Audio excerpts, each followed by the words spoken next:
Hola, bienvenidos nuevamente al canal AreTutor. Hoy traemos un nuevo video sobre física en el cual vamos a comentar qué cosas son los diagramas de cuerpo libre. Los diagramas de cuerpo libre son muy útiles para la física cuando tenemos que resolver un problema relacionado con ciertas situaciones. Por ejemplo, la condición de equilibrio de fuerza, cuando tenemos un objeto o sistema en equilibrio sobre el cual se aplican una serie de fuerzas externas, pero no hay una fuerza resultante en ninguna dirección. O sea, hay un equilibrio entre las fuerzas que van en una dirección y en otra. Esa condición de equilibrio es cuando decimos que la fuerza neta, la fuerza total sobre el objeto es igual a cero. Otra situación donde es muy útil utilizar un diagrama de cuerpo libre o de objeto libre es cuando se aplica en dinámica la segunda ley de Newton, o sea, el sistema, el objeto, en este caso, a diferencia de la primera situación, hay una fuerza neta en determinada dirección y el objeto está siendo acelerado. Por lo tanto, la fuerza neta es diferente de cero, la suma de todas las fuerzas no es igual a cero. De manera que una de las mejores formas para resolver y dilucidar cuáles son las fuerzas que están operando sobre un objeto es dibujar este diagrama de cuerpo u objeto libre. ¿Y qué cosa es un diagrama de objeto o cuerpo libre? Veamos esta definición. Es un diagrama que muestra todas las fuerzas externas que actúan sobre nuestro objeto o cuerpo problema. Es un diagrama donde aislamos al objeto, lo aislamos del resto de los objetos, representando todas y cada una de las fuerzas que actúan sobre él. O sea, únicamente las fuerzas externas sobre el objeto que nos interesa analizar. Veamos un ejemplo. Aquí les voy a dejar la definición para que en todo momento la recuerden. El primer ejemplo que les traigo es el de una caja que reposa sobre el piso. Es una caja que está apoyada sobre el piso o cualquier superficie horizontal. Por ejemplo, puede ser una mesa y esta caja está en reposo. Aquí tenemos el objeto sobre la superficie horizontal. El objeto es este rectángulo azul que representa nuestra caja problema y esta superficie horizontal es esta línea negra con esta zona sombreada que representa esa superficie. ¿Qué es lo primero que debemos hacer? Aislamos nuestro objeto, la caja. Ahí la tenemos. Representamos la caja aislada sin los otros objetos que aparecen en nuestro problema. Colocamos un sistema de coordenadas para ver las fuerzas y las componentes de las fuerzas que actúan sobre el objeto.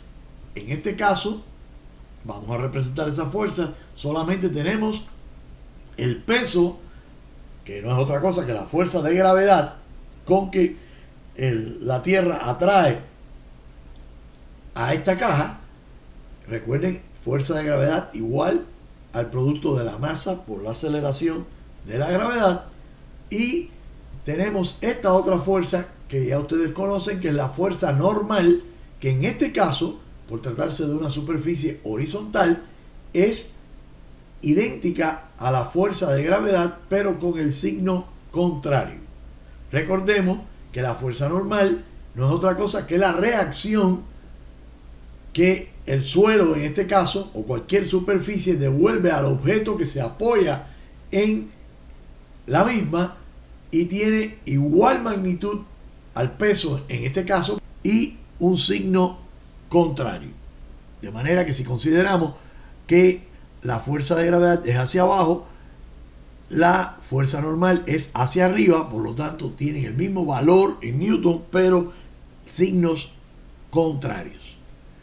En nuestro caso, tenemos que hay un equilibrio de fuerzas, no hay fuerzas actuando en el eje X, por lo tanto suponemos claramente que la fuerza normal, que la fuerza neta, perdón, es igual a cero. No hay una fuerza neta ni hay movimiento en la horizontal. En el eje vertical o Y hay un par de fuerzas operando, pero no hay movimiento, así que la fuerza neta en el eje Y va a ser igual a la suma de la fuerza normal más el peso, y esta suma va a ser igual a cero. Con esto concluimos nuestro primer ejemplo y pasemos al segundo. Nuevamente les dejo la definición de un diagrama de cuerpo u objeto libre y vamos a ver cuál es nuestro segundo ejemplo. Es una caja, pero ahora aplicamos una fuerza F sobre la caja para arrastrarla en contra de la fricción entre el suelo y la caja. O sea, esta situación, nuestra caja, que ya usamos en el primer ejemplo, sobre una superficie horizontal, pero ahora tenemos un movimiento, vamos a considerarlo por conveniencia, hacia la derecha. Aislamos nuestro objeto, colocamos un sistema de coordenadas de referencia y representamos las fuerzas que están actuando sobre el mismo. En el eje Y tenemos una situación de equilibrio igual que en el ejemplo anterior. La fuerza neta es igual a cero. Vamos a verla en el diagrama. Ahí está la fuerza de gravedad. Aquí está la normal. Ahora vamos a representar las fuerzas en el eje X. Tenemos la fuerza aplicada, que es el vector en amarillo, igual a masa por aceleración. Y tenemos la fuerza de fricción. Recordemos que la fuerza de fricción es igual a el coeficiente μ de fricción por la fuerza normal. Así que las fuerzas que tenemos en el eje X son las fuerzas A, la fuerza aplicada A, la fuerza de fricción, y la fuerza neta será igual a la diferencia de estas fuerzas, o sea, la suma algebraica de estas fuerzas, que una es positiva y la otra es negativa. Aquí tenemos que la fuerza neta va a ser igual a la fuerza aplicada menos la fuerza normal que multiplica al coeficiente de fricción. Si sustituimos cada una de estas fuerzas por sus valores, vamos a tener que la fuerza neta va a ser igual a masa por aceleración, que es la fuerza aplicada, menos masa por gravedad por el coeficiente de fricción, y nos quedaría que la fuerza neta sería igual a lo que aparece aquí en este recuadro. Fuerza neta sería igual a la masa, que la factorizamos, que multiplica a la aceleración menos el producto de la aceleración de la gravedad por el coeficiente de fricción. O sea, hay una fuerza resultante que va a acelerar a nuestro objeto arrastrándose sobre esta superficie con fricción. Vamos a ver un tercer ejemplo. Este ejemplo nos trae a un par de objetos A y B que están colgados de una cuerda a ambos lados de una polea que está fija al techo. En este caso vamos a analizar varios objetos. Tenemos el objeto A, el objeto B y la polea. Esta es la representación gráfica de el sistema que tenemos, la polea colgada de este soporte que está fijo al techo. Tenemos una cuerda que sostiene al objeto A y otra cuerda que sostiene al objeto B. Vamos a tener en cuenta que la polea ni tiene masa ni recibe fricción de las cuerdas, que tampoco vamos a considerar que tienen una masa apreciable para nuestro problema. Así que empezamos por aislar cada objeto. Primero vamos a aislar los objetos A y B, los objetos que cuelgan. Aquí los tenemos, A y B, aislados del resto de los objetos, vamos a poner los respectivos sistemas de coordenadas para analizar los vectores de fuerza. Aquí tenemos el peso de cada una de las masas, el peso de A, el peso de B, y tenemos la fuerza de soporte, en este caso la tensión que se ejerce sobre el objeto A y sobre el objeto B. Esa fuerza de tensión va a estar soportando, va a estar evitando que estos objetos se muevan hacia abajo, y esa tensión va a ser igual al peso de estos objetos, pero con signo diferente. O sea, en ambos casos, la fuerza de tensión A y la fuerza de tensión B son las reacciones a los pesos de cada uno de estos objetos, y por tanto son iguales y de signo contrario a los pesos respectivos, y por lo cual están en equilibrio, y la fuerza neta en el objeto A es 0 y la fuerza neta en el objeto B también es 0, dado que hay una condición de equilibrio. Aquí no en ningún momento nos han dicho que el sistema se acelera hacia ni hacia el lado de A ni hacia el lado de B. Por lo tanto, como hay una condición de equilibrio, tenemos que una fuerza neta en A va a ser igual a 0 y la fuerza neta en B también va a ser igual a 0. Ahora podemos pasar a las fuerzas sobre la polea. Vamos a aislar la polea. Aquí la tenemos. Y vamos a representar las fuerzas que están operando sobre ella. Pues lógicamente hay dos fuerzas que operan hacia abajo, una a la derecha y otra a la izquierda, y son las fuerzas de tensión, las mismas fuerzas de tensión que aparecen en A y en B, ya que la cuerda ni tiene masa ni está afectando en nada. Son unas fuerzas idénticamente iguales, lo único que en este caso las fuerzas de tensión tiran de la polea hacia abajo. Lógicamente, como estas dos fuerzas están en la misma dirección, las podemos sumar vectorialmente y los ponemos así, en esta forma, un vector detrás del otro, y tenemos que el vector resultante hacia abajo va a ser TA más TB. O sea, ese va a ser la suma de estas dos tensiones.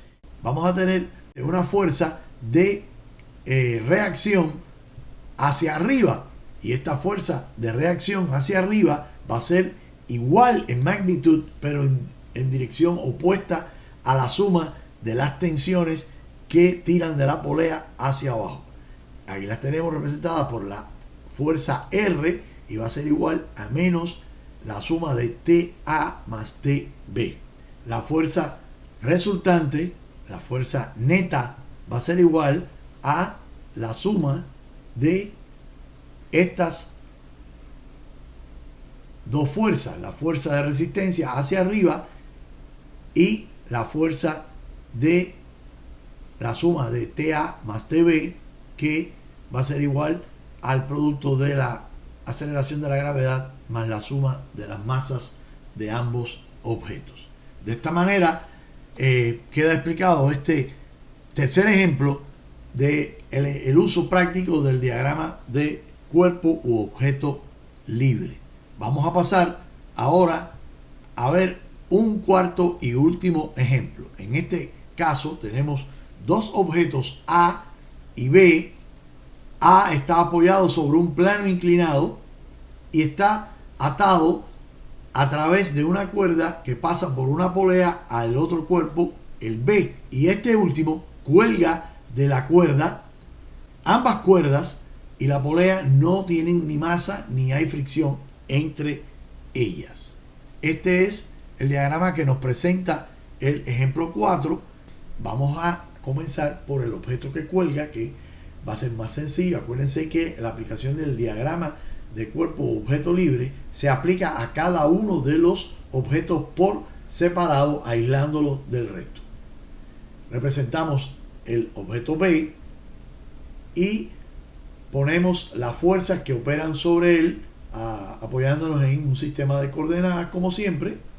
Aquí tenemos el peso de la masa B, aquí tenemos la fuerza de tensión que genera en la cuerda de la que cuelga, y esas son las fuerzas que operan, en este caso la tensión en la cuerda es la fuerza que sostiene a B como reacción al peso y tiene el signo contrario al peso.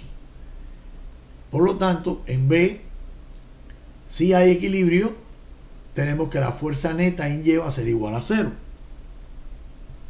Podemos pasar a hacer el análisis de lo que ocurre con el cuerpo o el objeto A que está sobre la superficie o plano inclinado. Aquí lo tenemos, una representación de A, y lógicamente, como es una superficie inclinada, ponemos el eje de coordenadas con el eje X paralelo a la superficie inclinada. Representamos al peso, aquí está.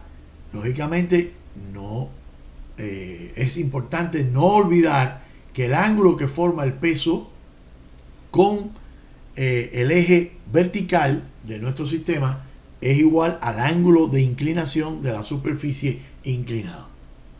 Por lo tanto, debemos encontrar los vectores componentes de este peso que no sigue ninguno de los ejes.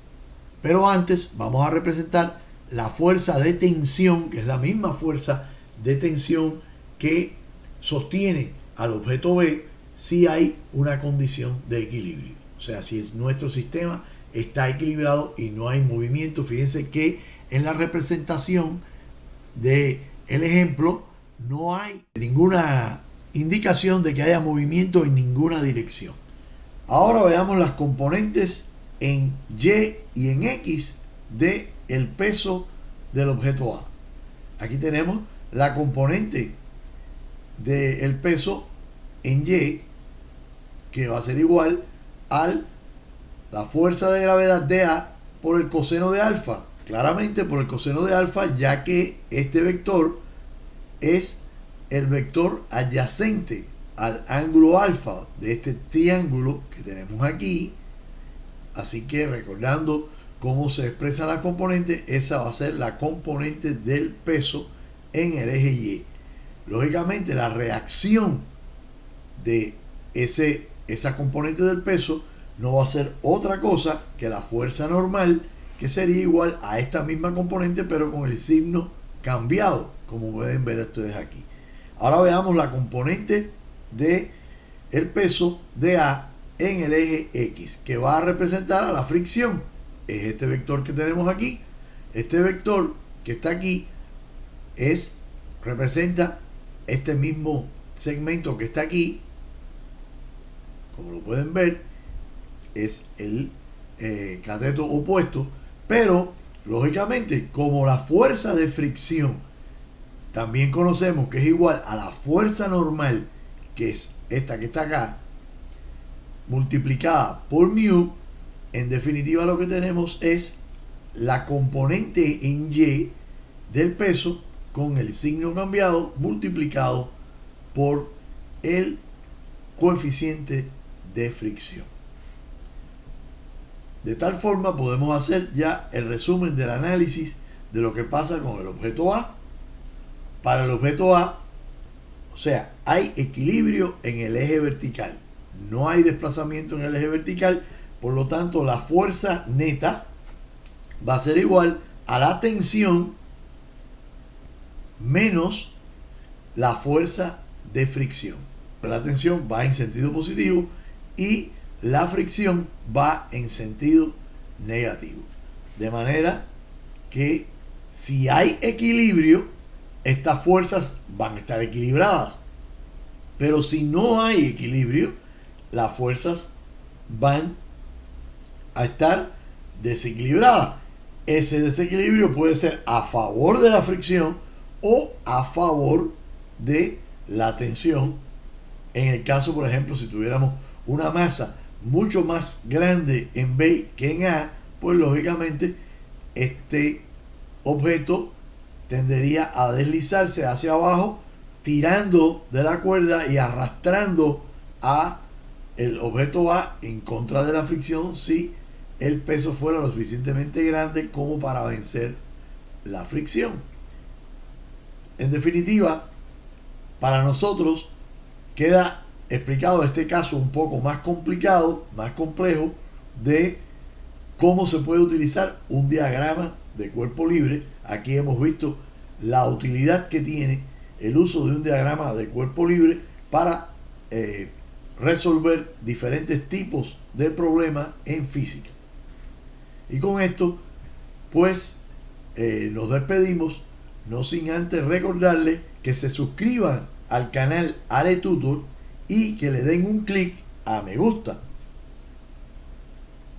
Les agradecemos mucho su visita y esperamos que nos hagan comentarios, preguntas, etcétera. En la medida de nuestras posibilidades se las estaremos contestando lo antes posible. Hasta un próximo video en AleTutor. Gracias.